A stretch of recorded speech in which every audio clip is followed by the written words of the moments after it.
Hello and welcome, beautiful collective. Thank you for clicking on my video. Joining me here today, I'm going to do some scrying. Today I was guided to scry with my black blots today. I haven't used them for a while. These are the first set of blots that I actually did make when I began making blots. So hey everyone, I just want to do a quick little blip here within my video to let you know that I am facilitating a quantum frequency healing on the full moon, May 12th. It will be broadcast live for you to join me. But if you are unable to join me at that time, it is also going to be recorded, so you will be able to access the recorded video, and those that sign up for this will have an intention that is set for them, for their highest and greatest good, just by purchasing it for a very small fee of $22. And if you haven't been present in my healings before, I really invite you to join and to see. I have had people that have had life-changing experiences within this, and I also have a little surprise to talk about and to include you within this transmission. I look forward to seeing you. The link is below in the description box. Mwah. Love you all.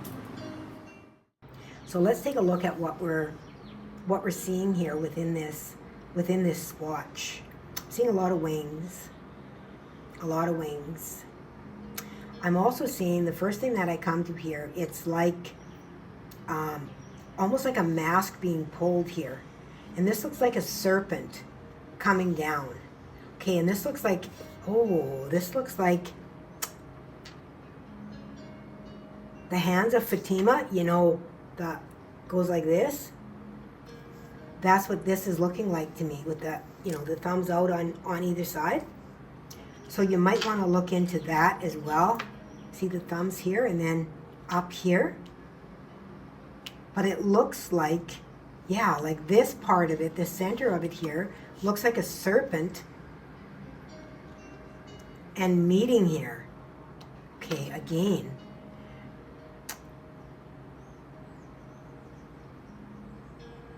Kundalini energy. This is a lot of energy being dispersed here. Like these are, you probably can't see this pink as well as I can see it on here, but it's like wings. And at the same time, it's like this is pushing through this. Like, I mean, I even see the eyes on either side of this. The joining, the merging.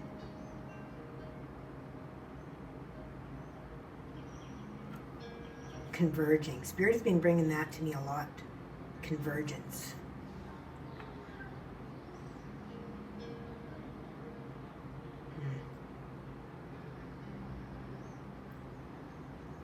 These almost look like little upside down, you know, kind of butterflies. This is the head here, and then the wings are here.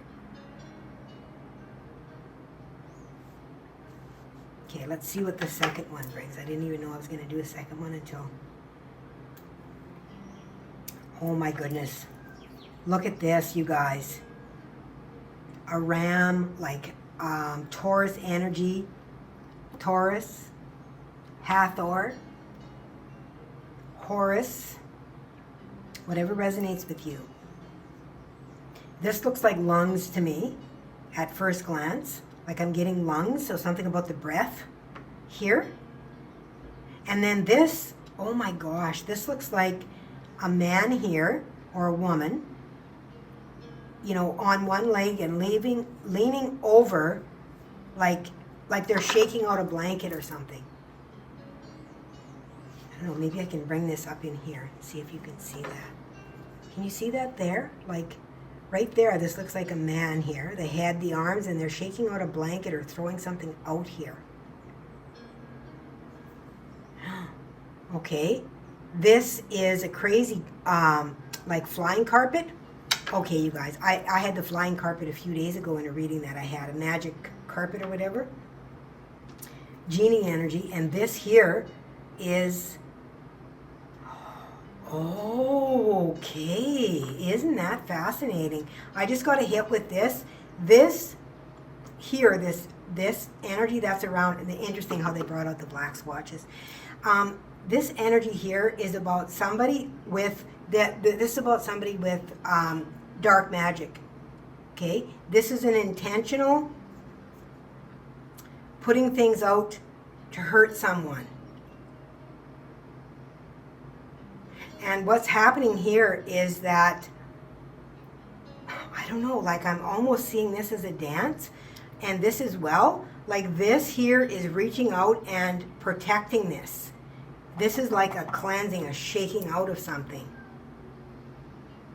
This is now morphed into wings of protection. Like a few days ago I did a reading about an umbrella of protection. That's what this has morphed into here. Okay, you guys, you have risen above some situation is what has happened here. You have risen above some situation. Somebody has tried to mess with you, okay? Whether it be through jealousy, vengeance, anger, whatever, hate, their own darkness that is within them, not being able to face their own darkness.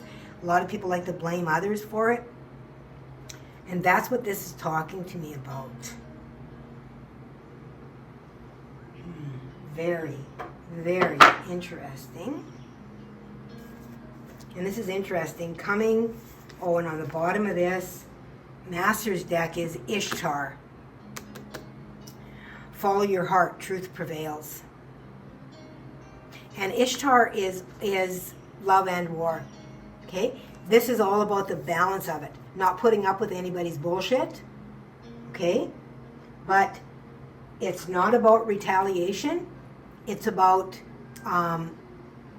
loving enough to just love. Not judging that. But how can I even say it? Not feeding into that energy. Not feeding into that energy. And when you don't feed into this energy, like it shows here, a stream, like look at this, how big this is. Okay? Look at the transmutation here. Sending this up into here. And this is on both.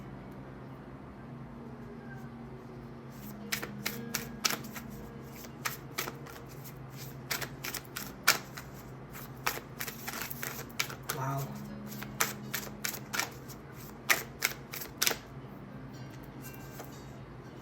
Oh, look at that. Michael in faith. And Michael is, the warrior energy. Michael is all about the protection. Like I said, Michael is all about the protection. Divine protection, breakthrough moment. This is your realization that, through divinity and through love, nobody can touch you. Through divinity and through love, nobody can touch you. They can try, and you will feel the energy, right? And you will move through and transmute the energy into love, right? Just transmuting that energy. You don't have to send anything back. You don't have to do anything. Just transmute it into love. You turn it into love. Put the light on it. Put the light on it. That's all you have to do. And that's the realization, okay? You don't have to do anything. And look at this. Here's Isis. And look at, she holds the moon with the horns, and look at this. Like, that's what I feel like, a lot of Egyptian energy coming in here. This person may even feel that they are, validated within, a vengeance somehow for what they felt was a past life. Something like that. Dual cool, divine mission, enlightened action, make choices. Just like I said, make choices from the heart. Turn it into love. That's all you have to do. Turn it into love. You are love. And when we push those things away from us and reject it, it tells us that everything is not love. And source is love. And duality, everything here is love. So we must embrace it all.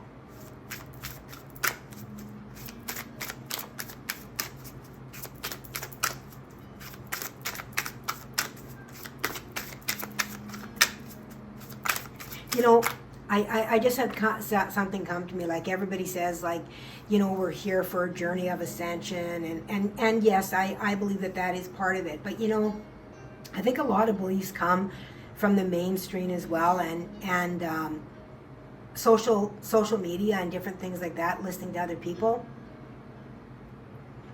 I believe that we are here on a journey that takes us back to love, to the embodiment of love, the embodiment of light. And that is our challenge here, is can we embrace ourselves within all of our faults and love it anyway? Can we love it anyway? Can we love someone else anyway? Through all the faults, through all what we call the darkness, can we love it anyway? And there's a quote, and it is something about anyway. Love it anyway. Do it anyway. I feel very emotional suddenly with this. We are here to come back into love, and love is light. It is the lightness of energy. It is the joyfulness. You know how you feel that light-heartedness? That is what love is. However, love can be experienced within the darkness as well, and that energy just becomes more dense because it is not given the joyfulness. It is like the joyfulness has been siphoned out of it, and it becomes much more dense. So, you know, if you take and you pull all the air out of something, you know how it gets so dense? It's not lightness anymore, like a balloon. Okay? When you push that light into it, it expands and becomes light. Becomes a light. Becomes a lightness. I'm having a hard time explaining it. I think you guys understand. I think you understand. We are here on a journey back to love. Back to the realization that we are love. And it takes us many lifetimes, and sometimes even within our lifetime when we go through death, we still haven't experienced that of which we are. I am that I am. We still haven't experienced that, and that's okay. We are not here to judge anybody's journey. Everybody is here to be able to bring themselves back into love. And I received a channeling a while back on my Dragon Mother channel that talked about moving into a new frequency of energy, because we have reached more of a level of lightness, of understanding, of compassion. And this is all about compassion for the self as well. Love for the self, of honoring the self, of respecting themselves, you know, of not putting judgment on others, but at the same time not allowing that energy to push you down, or to think that you have to put up with somebody treating you in disrespectful or dishonoring you in any way. You don't have to put up with that. You transmute that energy back into love and into light within yourself, rather than holding that judgment and ill wishes. You transmute that into light, and that moves out into the world and moves through you and creates a new frequency, a new vibration within yourself, allowing you to have what we would call here higher experience, okay? Which is more joyfulness, more love, okay? What do we have? Saint Germain, the violet flame, transmutation. What did I just say? Transmuting the energy into love. And that is what this is all about. Alchemy, release the old, make way for the new. And even in releasing, what we're doing is we are transmuting, because energy is energy, all in different forms, okay? The energy doesn't leave. It just changes form. And that's what we are here to do, is to change that form back into that love, back into that light, okay? And they're saying sometimes you got to take one for the team. Like I know for myself, I'm a trigger for a lot of people. I trigger a lot of people. Like I've said for years, people love me or they hate me. And they can love me and then they can hate me. You know, or they can hate me and then they can love me, depending on the state of awareness that they're in. And I was told it was because of my frequency, right? Either people are seeking healing, or they're not. They're sitting in judgment. So I know that's who I am and what I am, and I no longer apologize for who I am or try to pretend to be something else. You know, I'm not putting up with BS in my life anymore from anyone. I'm not going to judge you, but I'm also going to transmute that into love, and in transmuting that into love, your frequency no longer will resonate with mine. And that is how I will make the change. So, you guys, this reading has been very different. I'm going to bring you a couple cards of advice, they're saying, and then we are going to, oh, and there they are. We are going to close out the reading. So what do we have? Look at you. Kill and live in this life. You got this. I love it. Being something that you're not is exhausting. Be authentically you. And that's what I just got done saying as well. No longer suppressing your gut instinct. Healing the shame and guilt associated with your own expression. Yes, be you, whoever that is. Use competition to improve your skills, not to be better than someone, but to be better than you were. Transmutation. Transmutation. All right, beautiful souls. I love it. Thank you for being here. If you're still here, please click that subscribe, like, leave me a comment. It all helps me to move through the algorithms here in social media, and I do find that is something that I will not play into by sensationalizing my titles to bring fear into people or to try to get people to watch my readings for anything other than guidance and moving them into unconditional love. So until next time, everyone, please remember to let love be your guide.